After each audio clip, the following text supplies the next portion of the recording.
Thank you. Good morning, everybody. Thanks for joining us for APAICS's newest installment of APAICS in Conversation. Today, we are joined by Sono Shah, who is a computational social scientist on Pew Research Center's Data Labs team. He focuses on the application of computational social science methods to a variety of topics around the center, including race and ethnicity, as well as political rhetoric. Shah is a contributing author of studies about how Democrats and Republicans behave on Twitter, how members of Congress use social media platforms, and others. Before joining the center, Sono worked as a center associate at UC Riverside Center for Social Innovation and as a researcher at AAPI Data. He received his doctorate in political science from UC Riverside, and his graduate work explored the role that race and ethnicity play in campaign contributions to congressional candidates. Sono's academic work includes research on Asian American political attitudes and political behavior, the role of elite rhetoric on attitudes and civic participation. Moderating for us today is Professor Manish Arora. He is assistant professor in the political science department at Wellesley College and an affiliate of the Taubman Center for American Politics and Policy at Brown University. His research focuses on race and ethnicity politics, public opinion, campaigns and elections, and experimental and survey methodology. The professor's articles have been published or are forthcoming in Political Research Quarterly, Politics, Groups and Identities, Journal of Education and Social Policy, Social Science Quarterly, RSF, the Journal of Social Sciences, and the Journal of Asian American Studies. Thank you both for joining us today. I'm passing off the mic to the professor. All right, thank you, Anthony, for that introduction. Thank you, APAICS, for putting this together. I'm really excited to be here talking to Sono. So Sono, just to start us off, can you tell us a little bit more about Pew Research Center and the work that you're doing there with the Data Labs team? Yeah, absolutely. So what is the Pew Research Center and what is this Data Labs team that I'm on? So Pew Research Center is a nonpartisan, non-advocacy organization, and our overarching goal is to generate a foundation of facts to enrich public dialogue and support sound decision-making. And we do that using public opinion polling, demographic research, content analysis, and data-driven social science work. So our research covers a variety of different topics, and today I'll be talking about the work from our Data Labs team. And we study these topics using a variety of different tools and methods. So we make extensive use of survey data. So that's public opinion data from our American Trends panel, for instance. We also use administrative data. So data from federal sources such as the census or the American Community Survey, the Current Population Survey, et cetera.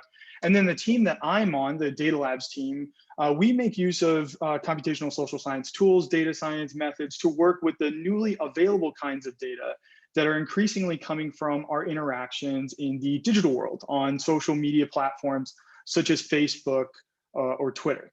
So the findings I'll talk about today come from one of our ongoing data collection efforts of congressional social media data. So this project is called Logos, and it's a multi-year project that started in 2015 with the goal of collecting every single tweet and Facebook post from members of Congress. The Logos data gives us a census of all congressional social media posts, which really allows us to characterize how congressional social media behavior has changed over time. The resulting data set contains more than 1.5 million Facebook posts, 3.5 million tweets, and thousands of Facebook accounts and hundreds of Twitter accounts. Wow, okay, that's a lot of data.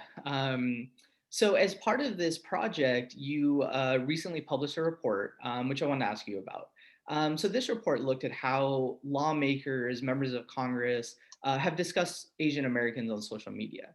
So I first want to start with, why did you decide to go this route?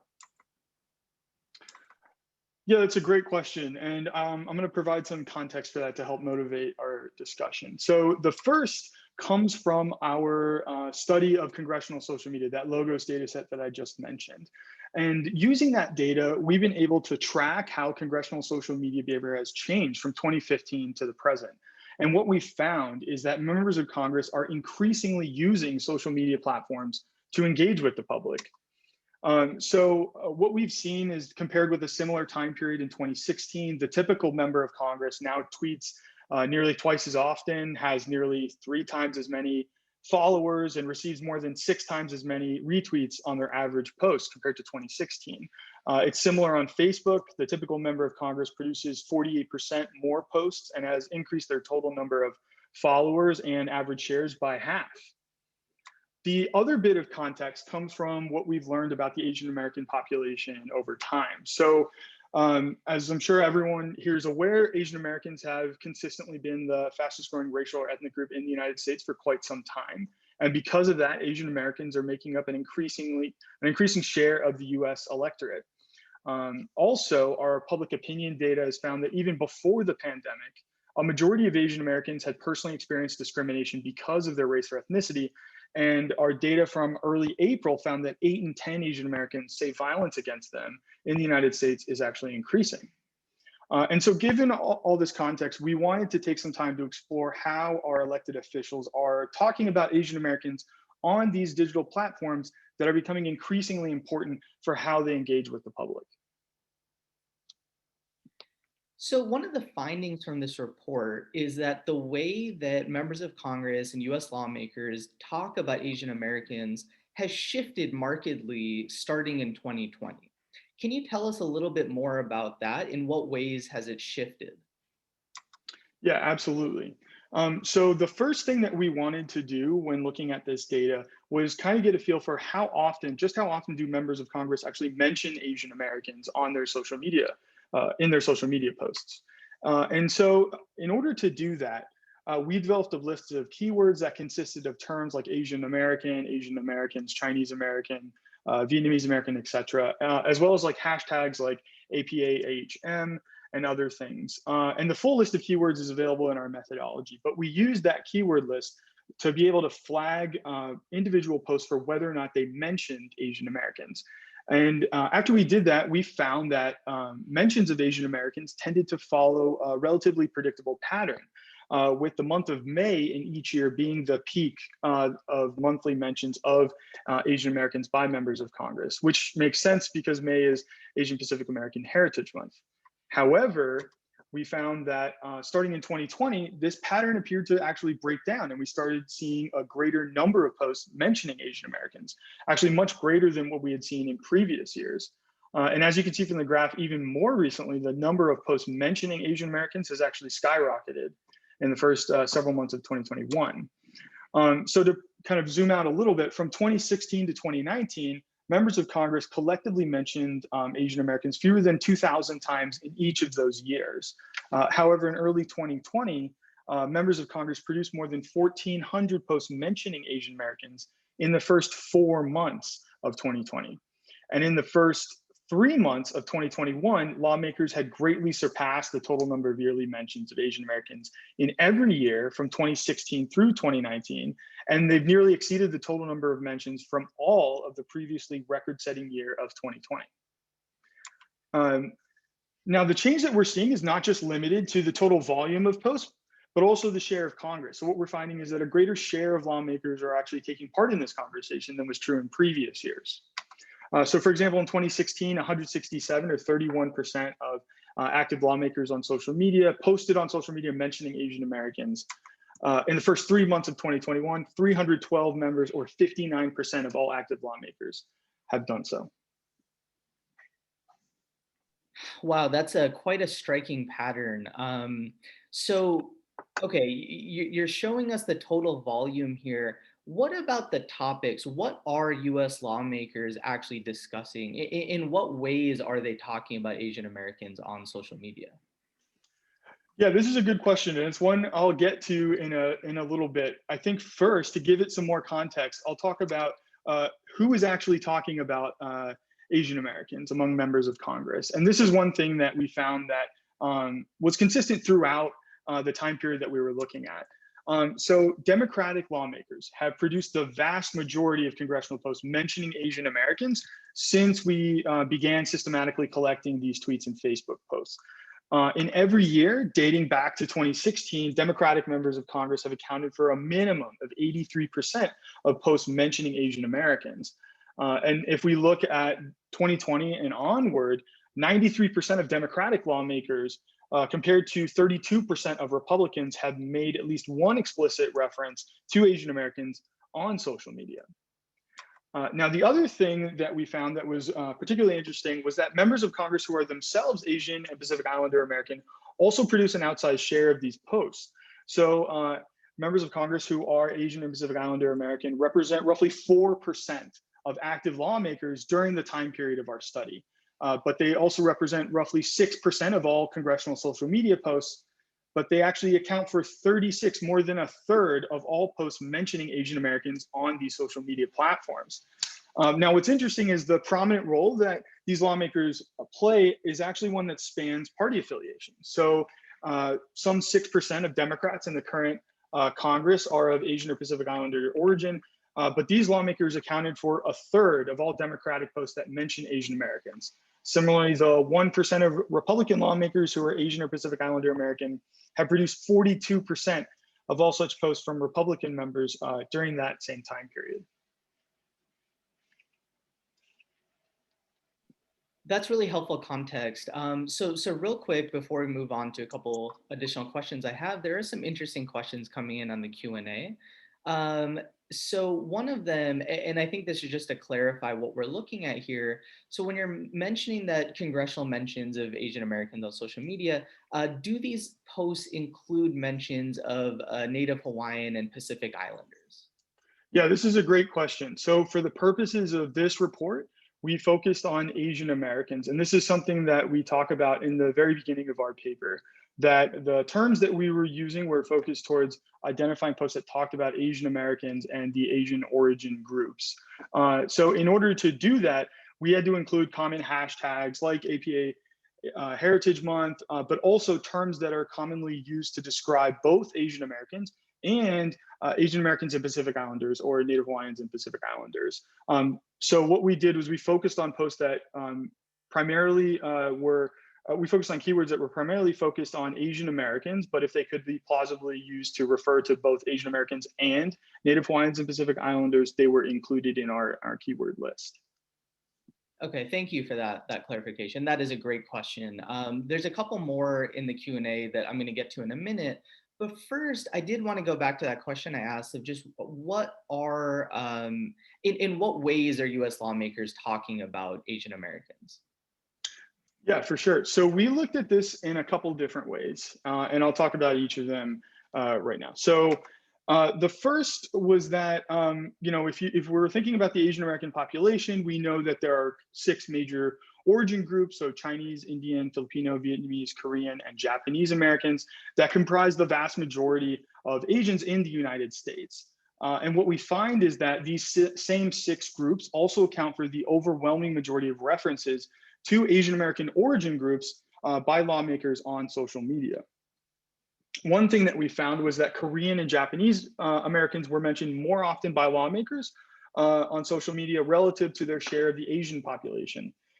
So for example, from 2016 to 2021, Japanese Americans were mentioned in 20% of posts that reference Asian American origin groups, which is more than 3 times their share of the Asian American population. Similarly, if we look at mentions of Korean Americans, they accounted for 23% of lawmaker mentions of Asian American origin groups, despite this group accounting for just 8% of the Asian American population.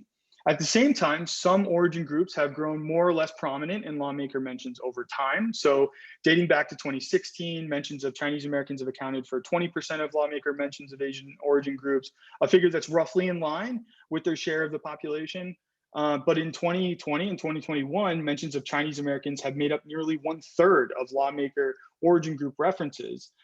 Conversely, since 2020, mentions of Indian Americans have made up a smaller share of lawmaker references to Asian origin groups than in the 4 years prior.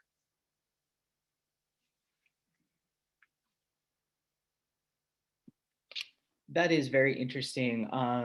So I know a question came in about sharing the link, which I'm sure either Sono or Anthony is happy to do. So this is a really striking finding, and I want to ask you a little bit more about this. What we're looking at here, particularly for Korean and Japanese Americans being mentioned much more often than their share of the population. Can you give us a little bit of why that might be, whether that's from the data or just speculation of why is it that we're seeing that they're being mentioned 24 or 18% of the time versus their relative share of the population? Yeah, absolutely. This was something that jumped out at us as well when we were looking at the data. And I think I can provide some context that might be useful here. So of the 24 Asian or Pacific Islander members who served during this time period and were active on social media, 10 of them were either Korean or Japanese. And what we found just generally across all Asian origin groups was that Asian American lawmakers tend to mention their own specific origin groups the most when we're thinking about all the different origin groups that are mentioned. So they tend to mention their origin group more than others, which probably contributes to the finding with Korean and Japanese Americans. Yeah, that makes a lot of sense. And so, one more thing I want to ask you, and then I want to get to a couple of the audience questions, is, over this last year and a half, one of the things that we've seen that you mentioned earlier is experiences with discrimination, with racism, often even with violence. How did that play a role in what you're seeing here? Did you see that members of Congress are talking about that more often than they were in the past? Yeah, this is a great question. And so this gets into the next way we looked at what exactly members of Congress are talking about when they're talking about Asian Americans on these social media platforms. So we took a qualitative lens to looking at all the posts since early 2020 that mentioned Asian Americans. And one topical area of focus kind of really stood out against all others in these posts. And so of the more than 7,000 posts that mention Asian Americans from the beginning of 2020 through April 5th of this year, 64% mentioned or expressed concern about racism, discrimination, xenophobia, or violence towards Asian Americans. So many of these posts were spurred by the Atlanta spa shootings and other acts of violence against Asian Americans in March of 2021. Actually, just notably, lawmakers produced a record number of posts mentioning Asian Americans during that month, and nearly all of these posts expressed concern about violence, racism, or discrimination against Asian Americans.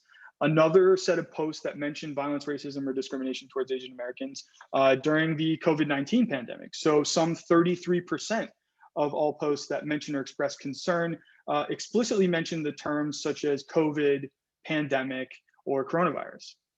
Now, the remaining set of posts represented a broad mix that make reference to prominent historical events or to the general disparities and inequities in the Asian American community. So these posts cover a wide range of events and topics, such as the importance of the Asian American participation in the 2020 census, remembrance of the internment of Japanese Americans during World War II, disproportionate health outcomes among Asian Americans, and Asian representation in movies and popular culture.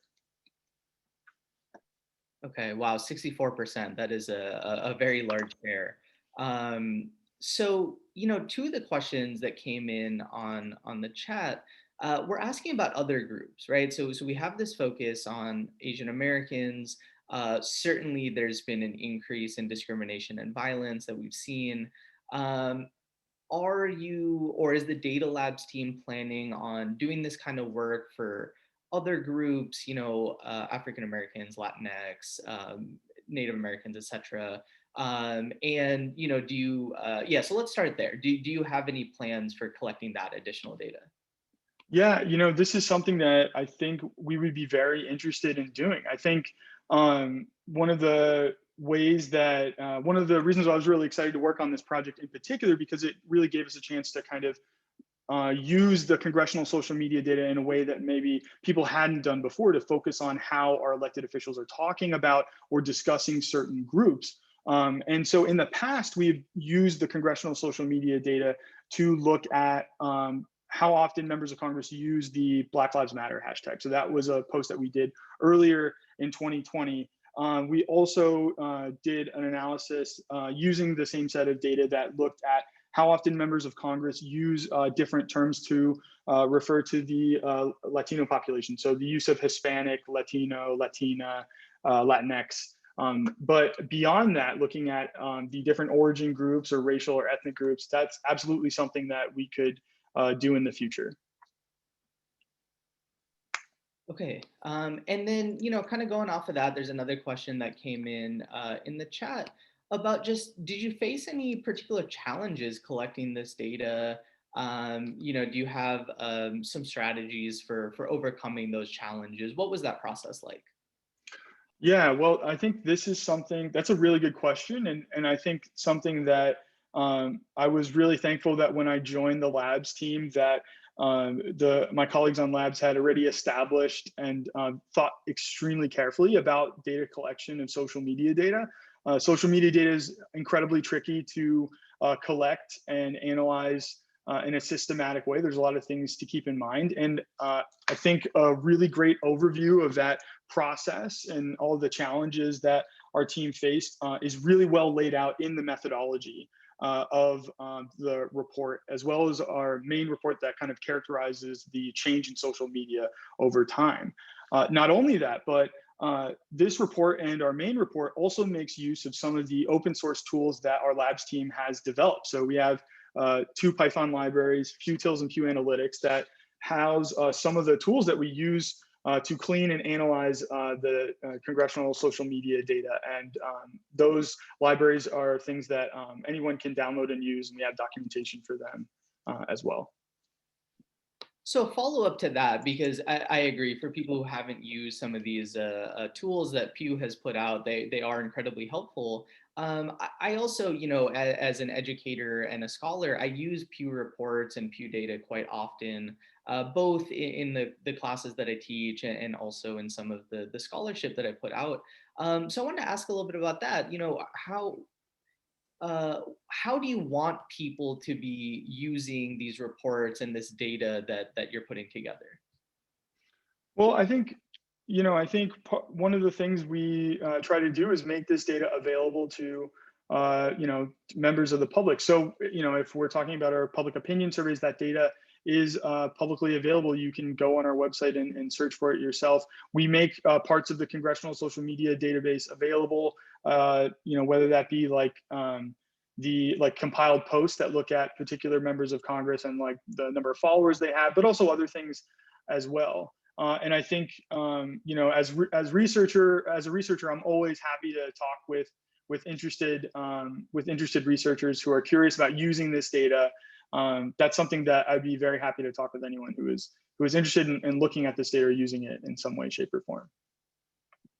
Great, thank you for that.